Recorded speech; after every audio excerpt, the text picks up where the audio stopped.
התבאר בסייעתא דשמיא בפעמים הקודמות שהשורש של עבודת סעודו להכיר את חלקו, להשיג את חלקו, לדבוק בחלקו, וזו כל הווייתו. והכוח השורשי, הדרך להגיע לידי כך, הוא כוח ההשקטה שנמצא במעמקי הנפש, גנוז במעמקי הנפש. המשיך בעזר השם מהלך פני הדבור. מהלך היותר גלוי ויותר מוכר לבני אדם, כיצד לברר דברים, ללבן דברים, לחדד דברים, הוא על ידי כוח השכליוס שנמצא באודום בשרש יצירוסי. כוח השכל מונח בחוכמה, בינו ודעס. מכוחם האדם רואה את הכלל, רואה את הפרטים, מתבונן בהם ומסיק מסקנות כפי שיעור שכלו שיכול להסיק. נאמר בכלל על כלל של עסק התירא הקדושו, ונאמר בפרט בסוג ידידון והקורס נפשי וחלקוי של אודום, שמכוח בירור שכלי האדם יכול ללבן ולברר מהו חלקו שלו. איך, כיצד מבררים מכוח השכל? מברר בהרחוב בעיקר בסוגיה של 4 יסודות, איך האדם מברר את חלקו מכוח הכרת השכל. המהלך הנוסף הוא מהלך של כוח ההרגשה שבאודו. כמו שהאדם מרגיש מהו חם, הוא מרגיש מהו קר, וכן על זה הדרך. כך האדם יכול לברר ולהכיר את עצמו מכוח ההרגשה שנמצאת בתוכו. אלו מהי? ההרגשה אצל רוב מוחלט של בני אדם הוא כוח בלתי מבורר, בלתי מבורר. האדם בטבעו, מאז שהוא נולד, כוח ההרגשה מתגלה ככוח מתפעל באדם, וכל התפעלות היא נוטה לטעות, היא נוטה להטיה, דבר בלתי מדויק. ולכן מי שינסה לברר את חלקו רק מכוח הרגשה, ברוב המקרים ביד גושן, יבוא לידי טעויות קטנות ואף גדולות. אין מחמת שעצם כוח ההרגשה לא מבורר לאדם בשיעור, בדקדוק הנכון שלו. ונוסף לכך, מחמת שההרגשה מתפעלת כפי שהוזכר, ועל ידי כן האדם איננו קולט את המציאות נקייה כמות שהיא. לכן הדרך לברר על ידי כוח ההרגשה היא דרך נכונה, אבל חלקית מאוד. אפשר להשתמש בהרגשה בכדי לבקוע עמוק פנימה, ובפרט על ידי כוח ההרגשה, או החיובי החזק ביותר, או השלילי החזק ביותר. חיובי ושלילי לא הכוונה דווקא במובן הפשוט, אלא כדוגמה של כוח חיובי, שמחה, גדולה מאוד, עמוקה מאוד, יכולה לפתוח את לבבו של האדם. על ידי כן יכול להיפתח לו העולם הפנימי. כך ידוע שמכוח כך היה הסוגוסי של האריזה, מלבד נקודות אחרות, אורמולתיר וכו'. ומאידך על ידי הרגשה של דבר שלילי, כוונת הדבר, כוח כואב, לגעת בכאב העמוק בנפשי של הודו, מכוח כך נפתח לאדם התפיסה הפנימית. כל דבר בנוי בשורש והענפים. מרגישים את הענפים, נשארים בענפים. אבל אם מתמקדים, בייס המויקד, מתמקדים במוקוים של הכוח ההרגשה החזק ביותר, כדוגמת שמחה מצד אחד, או כאב מהצד השני, מכוח כך האדם יכול לבקוע עמוק עמוק לתוך נפשי. אבל ראשית עצם החוויה העמוקה הזו היא איננה קרובה בקלות לרוב בני האדם. אחרת שהלב האדם הוא לב אורל, יש על גביו אורלה. ולכן ההרגשות הן אינן חזקות ומעורבבות, בלתי ברורות.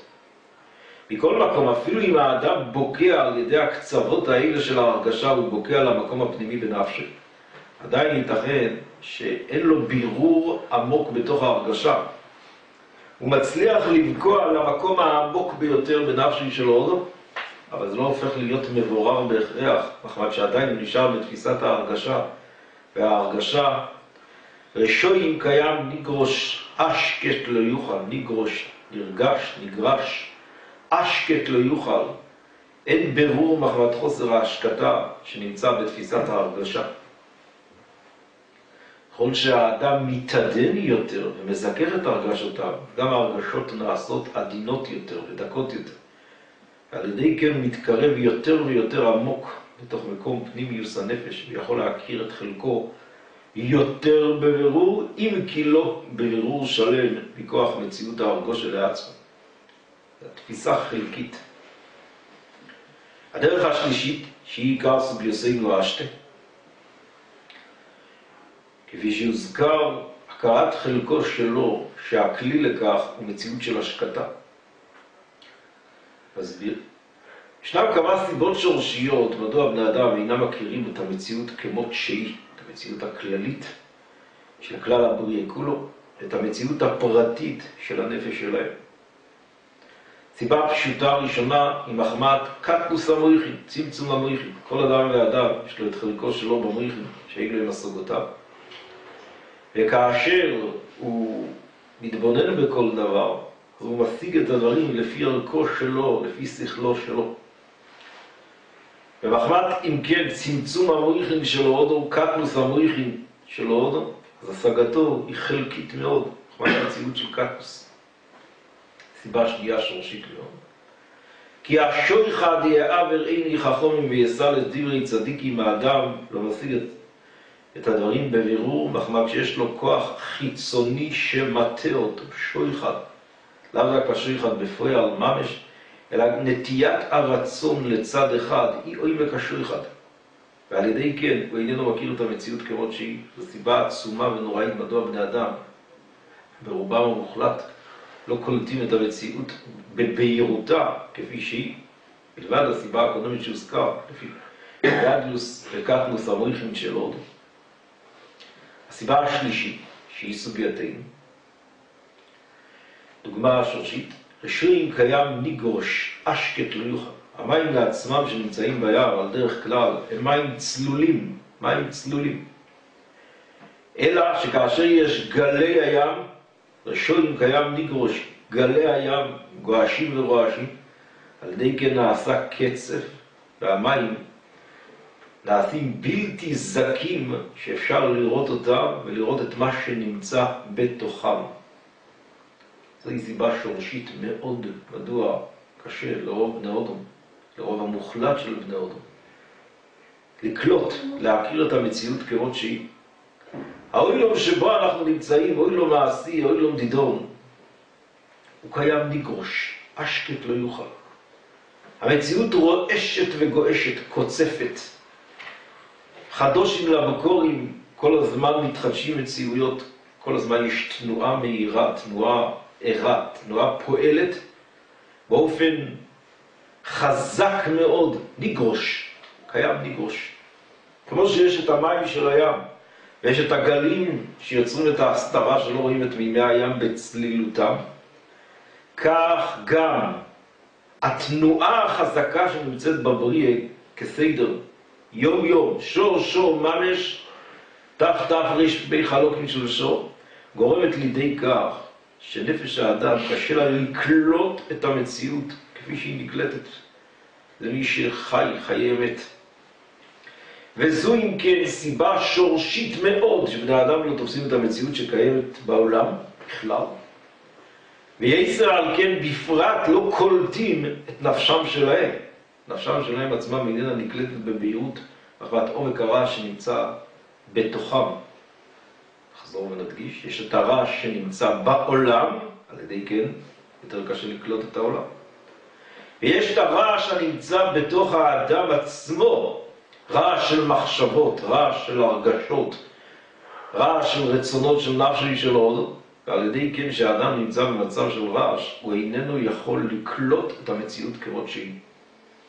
ככל שהאדם זוכה להגיע למקום השקטה פנימי בנפשו,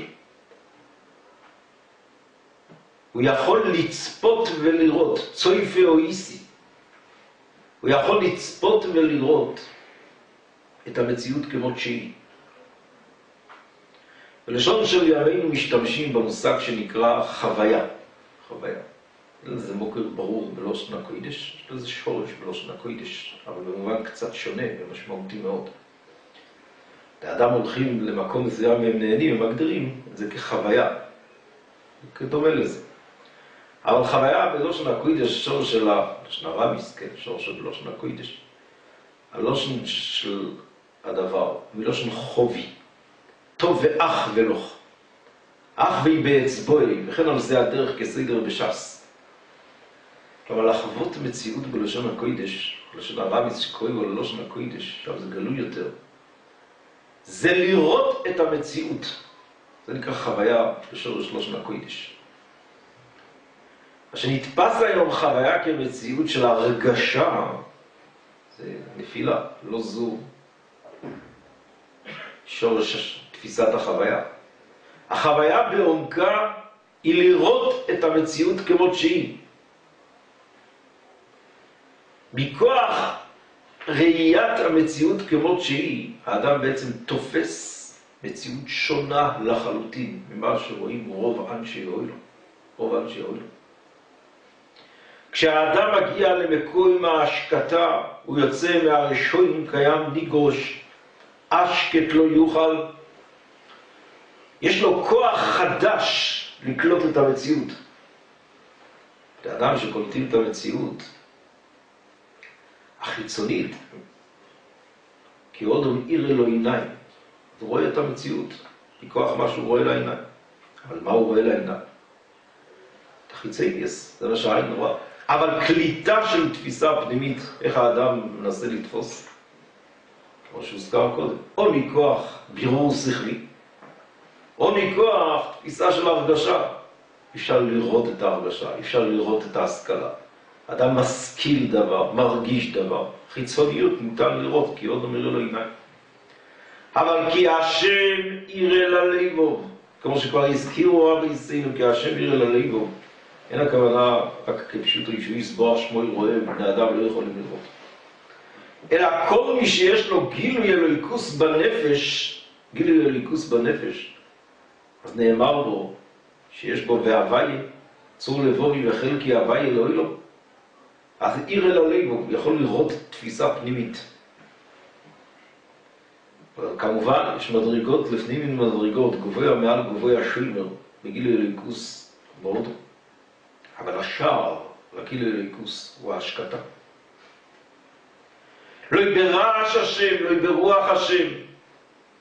כי אם בכל דמו דקו, כאשר האדם נכנס לתפיסת ההשקטה, הוא יוצא מתפיסת שעון הנבראים, ונכנס כמלוך לעולם של אלוהיקוס, להשם יראה ללבוב.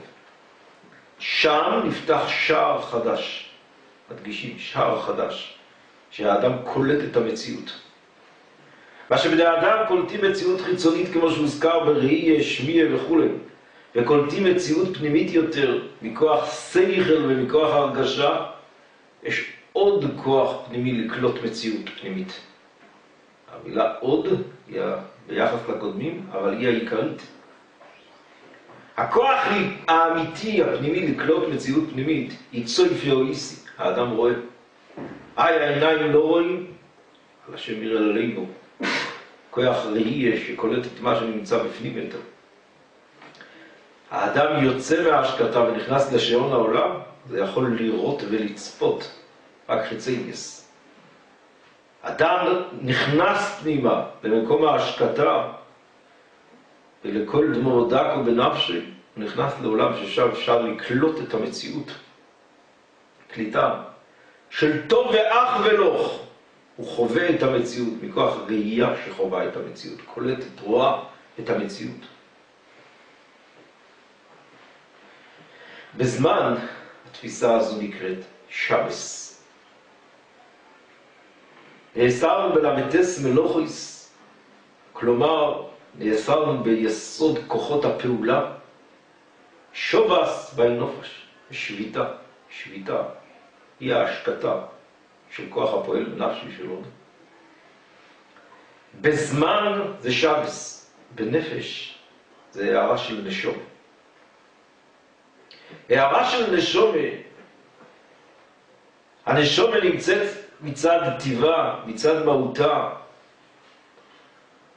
באוילום שאין בו מציאות של מייסה, אבל לא רק שאין בו את המציאות של מייסה, אלא היא למעלה מתפיסת הרוח, שכל הווייתה היא תנועה, מתנועת רוחות. רוח קלה, רוח שערה, רוח כסורה סליו. אבל הנשום של ההודו, היא נמצאת בעולם של השקטה, בעולם של רוגע. והיא כוח המביט והמשקיף. היא כוח המביט והמשקיף שגנוז בנפשי של הודו. כמובן, יש נשומת במושג השורשי, נפש, רוח, נשומת. אבל בכל פרט כידוע עד מאוד, יש את הנשומת, יש נשומת נפש, יש נשומת רוח. אין לך פרט, ולא הפרט הקטן ביותר, שאין בו גם כן גילוי של נשומת פרטות באותה מדרגה.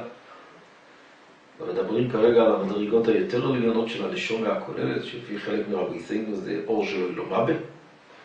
אלא מדברים על הנשומת דפרטות באותה מדרגה שבה האדם נמצא. איש, לפי מדרגו זה, איפה שהוא נמצא. ובאותו תפיסה, אם הוא נמצא במדרגה נפש דפרטות באותה מדרגה, אז הוא חי בעולם של הפעולה. אם הוא חי ברוח באותה מדרגה, אז הוא חי בעולם של תנועת ההרגשה.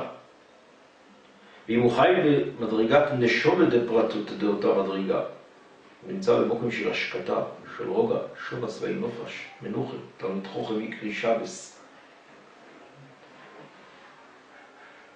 הוא רואה את המציאות ממקום הרוגע, ממקום השלווה, ממקום השובס והאינופש, ממקום המנוחה שבנפשו. משם הוא קולט את מציאות הדבר. כאשר האדם נמצא בתנועה מהירה מאוד ומראים לו דבר, קשה לו לראות את הדבר כמו איזשהו, שהוא יושב רגוע, בנייחה, בשקט, ורואה דבר, אז הוא רואה אותו. זה אפילו כפשוטו. אבל במעמק ליד נפש, ממקום ההשקטה הזו, הוא עומד וצופה על כל הבריאה כולה. התבונן ונביא. היסוד שנאמר עכשיו, הוא בעצם הכוח הפנימי, בנפשי של הודו, להכיר את עצמו. נפש האדם, הרי זה עומק מי ימצאנו, עומק מי ימצאנו. מאוד מאוד עומקו מחשבו יסכו, אשר יוצר אסורודום בחוכמה. נפש האדם, יש לה עומק לפנים מן עומק, עומק לפנים מן עומק. כאשר האדם מנסה לברר את הנפש, מכוח שכלי, הוא בא מבחוץ פנימה. הוא רואה את התולדות של מה שהוא עושה, או יתר על כן את התולדות של מה שהוא מרגיש, לפי זה הוא מנסה לברר את נפשו. כשאדם מנסה לברר את הנפש מכוח ההרגושה, זה כוח ממוצע. זה לא מבחוץ ממש, אלא הוא חווה את מציאותו שלו כהרגשה, אבל כמו שהוזכר, ההרגשה, אם מענפי ההרגשה היא טעות מצויה ביותר, מנוגעים בשורש ההרגשה, בוקעים פנימה, אבל עדיין ההרגשה הוא עולם שקרוב לטעות, קרוב לא אילום המדמי, שם נמצא הדמיונות והטעויות. אבל כאשר האדם מברר את הנפש, מתוך השקט העמוק שנמצא בנפשו, האישית, הוא מברר את הנפש ממקומה שלה, משורשה, לא מענפיה. הוא יגיע לענפיה, אבל הוא מברר את הנפש מהמקום שלה. לא בפני של דין לתרא העניים במקום אחד והעשירים במקום אחר, אז במקום שהם עניים, אז צריך להביא ממקום אחר על מנת להעשיר את פני הדרומים שנמצאים כאן, כי כאן לעצמם הם עניים במקום זה. אלא הוא מברר את הדבר ממקומו שלו, הוא מברר את הדבר.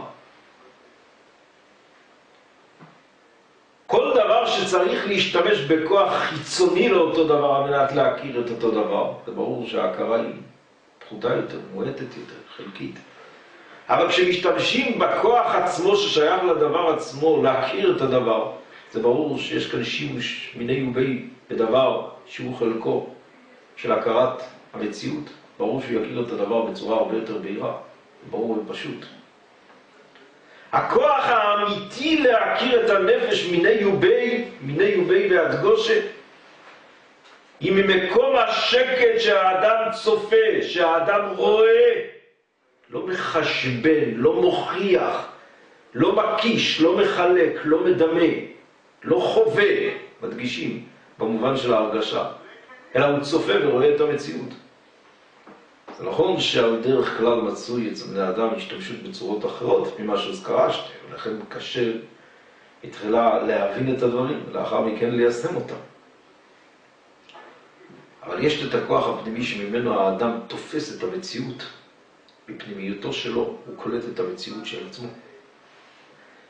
מי שזוכה להגיע לרגעים לפעמים של שקט, אז גם באותם רגעים לפעמים הוא יכול להרגיש שנפתח לו איזושהי הבנה פנימית בתוך עצמו. לפעמים, כמובן.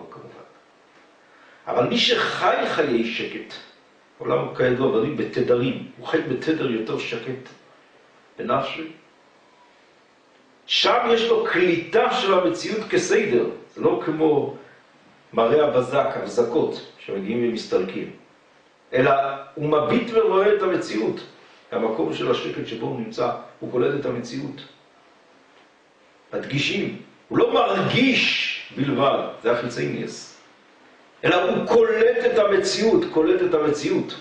כמו שהעין רואה את החיצייניוס, ככה ההבטה הפנימית קולטת את העולם הפנימי כמו איזשהו. ואז הוא רואה עולם אחר לגמרי ממה שרוב בני האדם רואים. עולם אחר לגמרי. כל העולם כולו. מתוך אותו כוח עצמו, הוא גם מביט אל תוך עצמו. הוא רואה את עצמו. הוא צופה על פנימיותו שלו. הוא לא צופה רק מה שנמצא בחוץ, אלא הוא רואה את עצמו במבט מבחוץ, כאור מקיף שרואה את מה שנמצא בפנים. והוא צופה ורואה את נפשו שלו. התפיסה הזו בנפש היא בעצם מולידה מבט אחר. בראשין של המסיל הסישון והידוע זה נקרא גן המבוכר, ומי שעבר את גן המבוכר נמצא על גביו יכול לכוון את תגל שנמצאים בתוכו איך ללכת, ואילו דרכים ללך, ואילו דרכים לא ללך.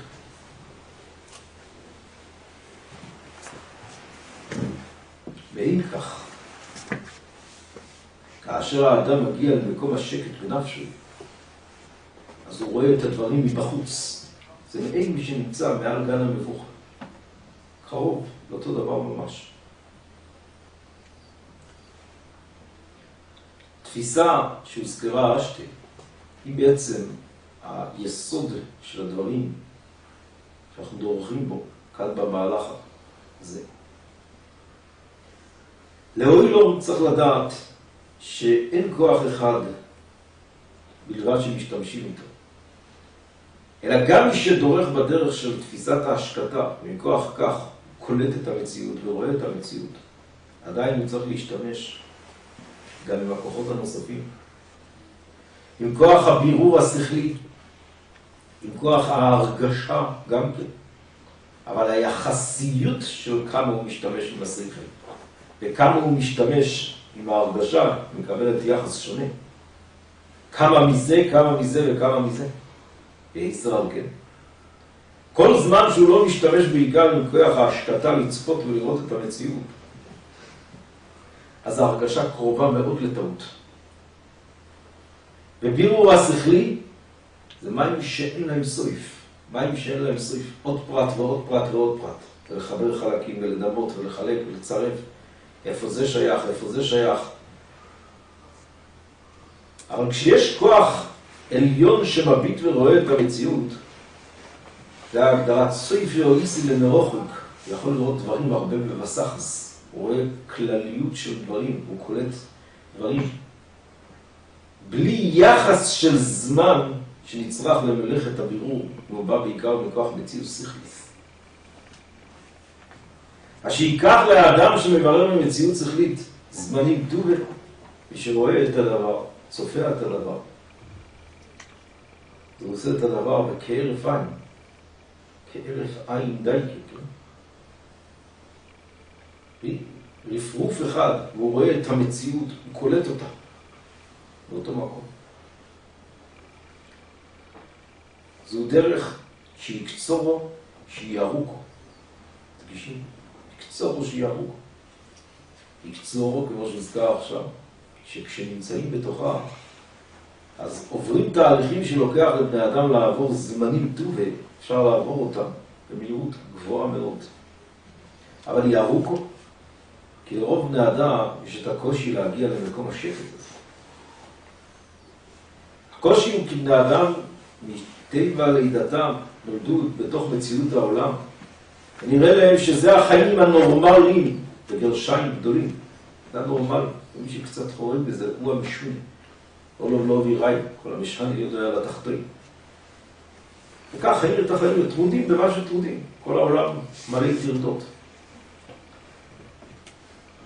לצורך ההגעה לאותו מקום, צריך לקלוט שהמציאות שבה אנחנו נמצאים, ינדרלמוס יבוא לא יום.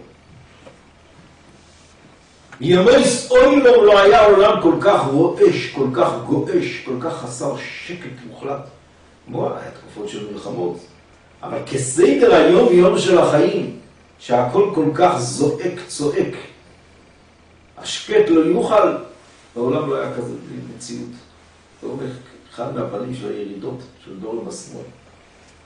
צריך לקלוט שהרע שבתוכו אנחנו נמצאים הוא מחסום עצום ונורא לעולם הפנימי. מחסום עצום ונורא לעולם הפנימי. קשה לבטא את הדברים לעשות תומם באותיות, במילים, בתיבות. קליטה מסוימת שכשאשר האדם זוכה, פתאום הוא קולט שהיום יום של החיים, לא דבר עכשיו שאין ביס המקדוש, שאין קורבונוס, אלא היום יום הפשוט של החיים, הוא גולוס נוירון. הוא גולוס בגלל הרע שבתוכו אנחנו נמצאים, מלבד התומה, שזה סוגיות נוספות, מעמק אל שער הנון של הכלי. אלא עצם הרעש עצמו, שלא מקויונק כמובן מהשער הנון, אחת זה ליווי כזה של רעש, אבל זה לא עצם ההתגלות של התומה בפועל. עצם הרעש שבתוכו הוא נמצא, זו סתירה מוחלטת לעולם הפנימי. כשאדם קולט את זה, הוא מגיע להכרה פנימית ולהחלטה פנימית. בעצם הוא צריך לחיות חיים כפולים כאן בעולם. יש לו זמנים של שקט. יש זמנים שהוא נוהג כדרך כל האורץ. יש בייס, יש כסובה, יש פרנוסה, יש בריאות. כל המחויבויות שכל אדם מחויב בגדר ידין, בגדר הנגבו ימין הגדר חרץ. אבל החיים נחלקים. יש זמנים שאין שייכס לעולם. יש מתי שצריך. זה מה שהוא צריך לעשות. לפי כוחו, לפי חלקו. דובר כאן לבחור חיים, מדגישים, לבחור חיים, שיסודם הוא שקט. במובן, את המדריגס של הנביאים, הוא יכול לדבוריוס, שכל צורת חייהם הייתה באופן כזה, אלוקת הפרושים של הקדמונים, לא מדובר על כאלה מדריגות, להלוואי, שיזכה כל אחד לפי חלקו שלו. אלא מדובר לברור מציאות של חיים, שחלק מהיממה היא שקט, חלק מהיממה יש לפי ערכו, טרוד, ממש הוא טרוד, וגם זה כמובן, בשום שכל ובאופן הנכון. אבל חלק ניכר מהחיים, החיים שבנויים בזמן של שקט. אבל תלמותינו באותו זמן הוא רגוע. כמובן באור לא יגיע, אבל לא בכוילי של ויכוחים וכדומה, אלא מתוך השקטה, הוא מתבונן על מה שאומר התנא. על דברי הגימורי, על דברי שער החכון מוכח מכל הדברים, כולו, מתוך השקט הוא מתבונן ולומד את מה שהוא לומד.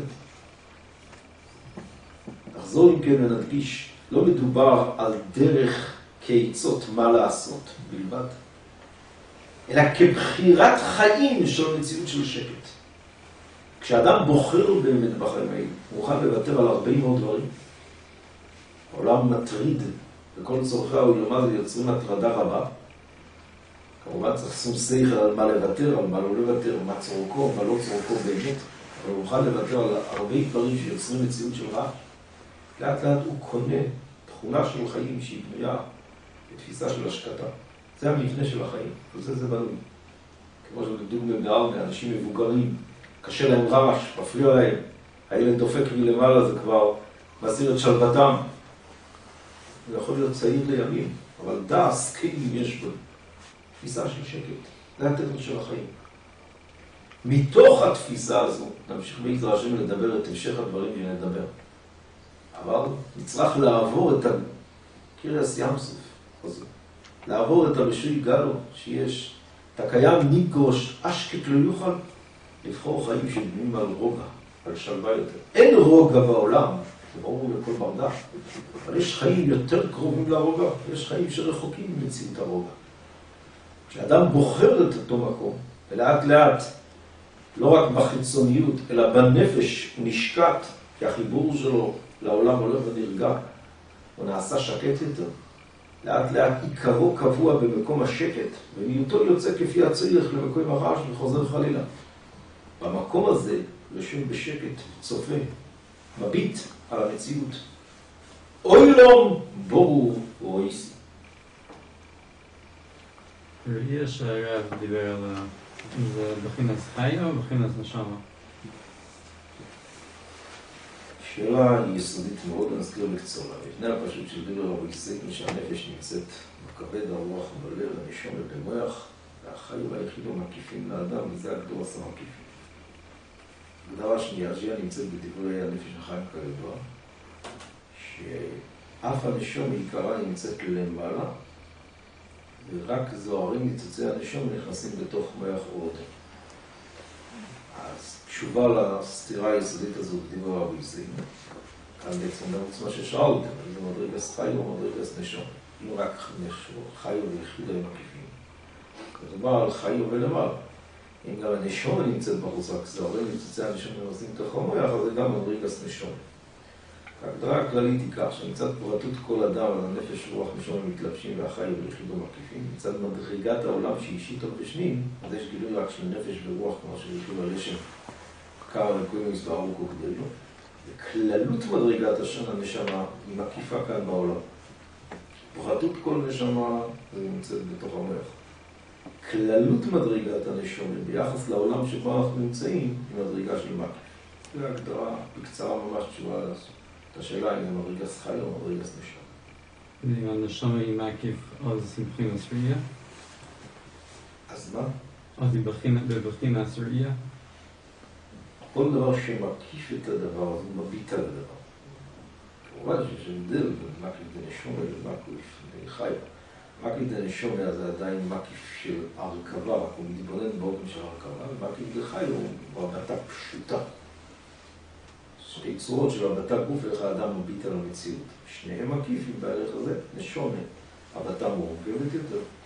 הוא רואה גם את הפרטים יותר, כאשר הוא מביט מבחוץ. פרנס חי הוא עיקרה, הוא רואה את הכללות של הדבר, ופחות ראיית הפרטות. לא בדיוק ההגדרה של איפה הכוח הזה. זה לא הרגושה ולא שכל, כלומר, זה ראייה, אבל הראייה היא במוחים. איפה בדיוק הכוח הזה נמצא?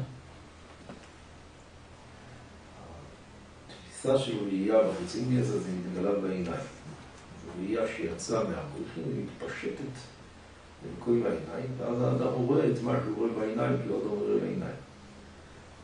הראייה בשורשה היא יותר פשוטה ממקום ההרכבה של השכל. היא רואה את המציאות, לא רואה את ההרכבה של תהליך הדבר בכל חלקיו בהכרח, אלא היא רואה את המציאות כמו שהיא. כמובן המציאות יכולה להיות כללות המציאות, יכולה להיות פרטות המציאות.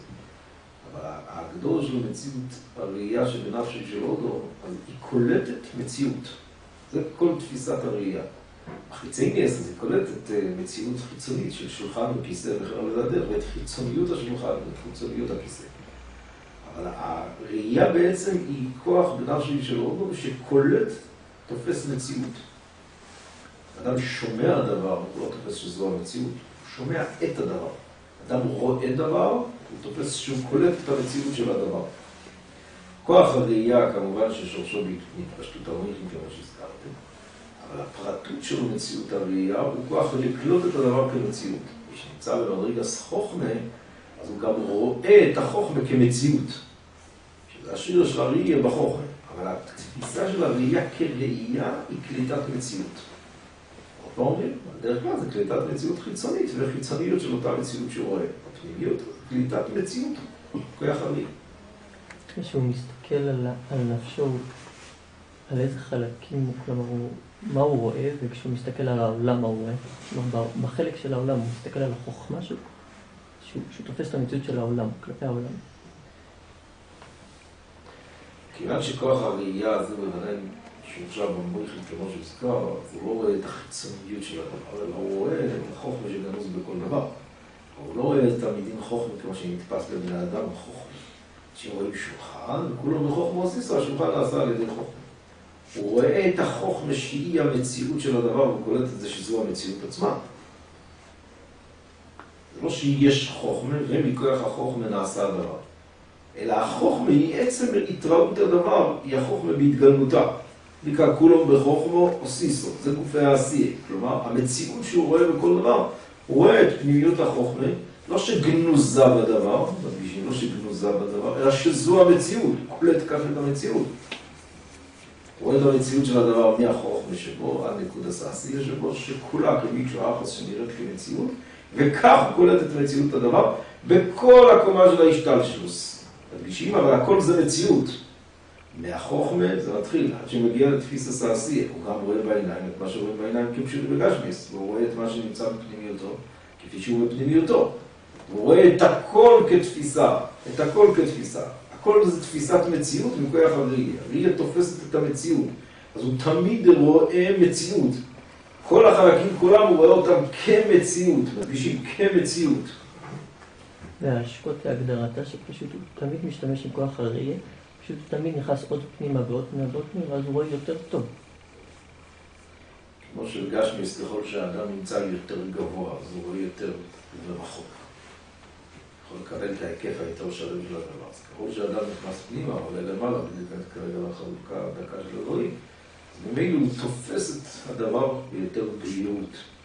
קולט את המציאות יותר בהירה, אבל הוא קולט מציאות. מה שנראה לבני אדם הרבה פעמים, שאדם שהוא בן עליה, אז הוא מנותק מהמציאות. יש בזה צד של אמת, הוא מנותק נפשית מהחומר כחומר, כשבני אדם תופסים אותו. אבל בעומק, מי שהוא בן עליה האמיתי, הוא חי את המציאות הגמורה. כמובן, הוא נותן יחס למה שהוא רוצה, כמו שתינוק מתייחס איתו לצעצועים ופחות לכלים שווים בערך. אדם מבוגר מתייחס לכלים שווים בערך ופחות לצעצועים. אז גם אותו אדם מתייחס למציאות, כפי שהוא מתייחס לפי מדרגתו, אבל הוא חי את המציאות. שורש כל הגילויים כולו זה שם הוואי. שם הוואי כידוע בלושן אוי וטומי. יש משהו באב ואחרים, ויש משהו הוא עצמו כביכול נגלה לנו כאוי וטומי.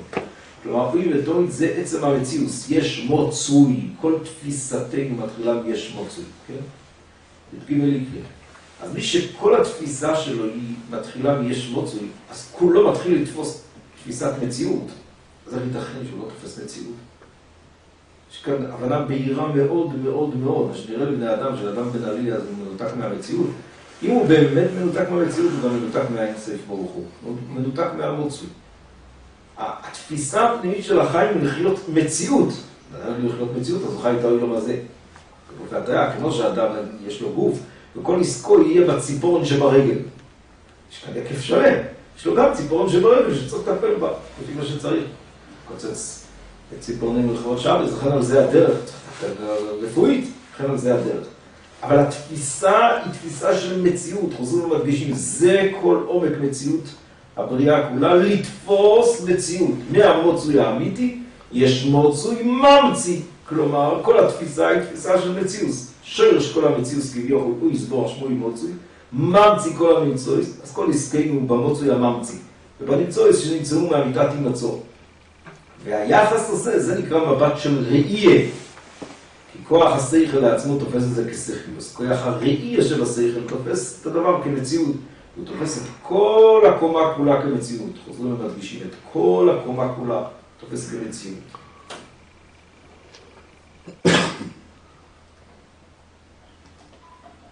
הרב מתכוון לחפש כמה שיותר זמנים של שקט פיזי, זאת אומרת כמה שפחות רעש בסביבה. זה מצד הערכים של זמן, כמו ששאלתי. מצד הערכים של מהות, הוא נמצא במקום של שקט בנפש, הוא לפעמים יוצא כפי הצורך החוצה. אז בערכים של זמן, זה כמה שיותר זמנים שקטים. כמובן, כפי הסוסי, כמו שכותב הנושא הזה שם, שעיקרו של הלימוד של האדם צריך להיות לבדו, ומעטים אחרים, כפי הצורך לא לצורכי הלימוד. אז לקחת את הדוגמה הזו, רוב בני אדם, קשה להם ללמוד לבד, הפוך, שלא סדור הוא מחפש שלא חבוץ. זאת אומרת שאין לו תפיסה של לבד בנפש. חרב על הבנים לנייר, או חרב על סברי יסמים, שתלמידי חכם שעוסקים יותר בד בד. צריך לעסוק עם אחרים בשיעור בזמן מסוים. זה היחס של זמן. לקחת פה כדוגמה. אבל ביחס של נפש, איפה עיקרו? האם עיקרו הוא בעצם בהשקטה, ומדי פעם הוא יוצא הרעש כפי הצורך? שעיקרו ברעש, ולפעמים הוא נכנס לזמן של השקטה. איפה עיקורי ואיפה לא יפוי? זה עומק השאלה.